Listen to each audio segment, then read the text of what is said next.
अगर मैं रोजगार के पक्ष में बात करूं तो मोदी जी ने कहा था कि 2 करोड़ के आसपास रोजगार देंगे। रोजगार कहां गया? 45 साल में सबसे ज्यादा अनएम्प्लॉयमेंट है, सबसे ज्यादा अनएम्प्लॉयमेंट। रूरल अनएम्प्लॉयमेंट सबसे ज्यादा है। रूरल अनएम्प्लॉयमेंट ज्यादा क्यों है? मनरेगा एक स्कीम होती थी, मनरेगा के पैसे होते थे, मनरेगा में आपने पैसे घटा दिए, रूरल अनएम्प्लॉयमेंट बढ़ गया, शूट अप कर गया। तो ये पैच ऑफ वर्क करेगा नहीं, हमको फंडामेंटली इंस्टीट्यूशनल इंप्रूवमेंट पे फोकस करना पड़ेगा। मैंने इसी सदन से प्रश्न पूछे थे कि क्या सरकार ने पिछली 10 सालों में कितनी नौकरियां, सरकारी नौकरियां दी?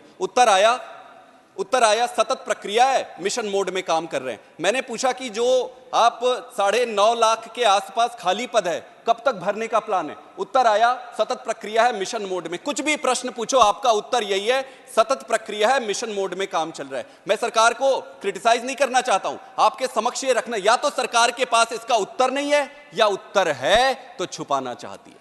तो फिर कैसे हम श्रेष्ठ बनेंगे? जब उत्तर छुपाने लगेंगे तो श्रेष्ठ कैसे बनेंगे? अमृतकाल की संभावनाओं का क्या होगा? ये पैच ऑफ वर्क से काम नहीं चलेगा। हरियाणा में अभी इजराइल में कुछ लोगों को नौकरी के लिए भेजा गया। वहां के मुख्यमंत्री और वहां की जो भारतीय जनता पार्टी छाती ठोक के कह रहे कि हमने इजराइल भेज दिया। इजराइल, अरे भाई, इजराइल में लड़ाई चल रही है, अपने बेटे को भेजेगो क्या इजराइल? अपने बेटे को भेजोगे नौकरी करने? वो इजराइल नौकरी करने जा रहा है क्योंकि उसके देश में उसके पास पर्याप्त व्यवस्था नहीं है, वो खुशी से नहीं जा रहा है। तो इस पे हमें खुश होनी, हम कैसे श्रेष्ठ भारत बनाएंगे?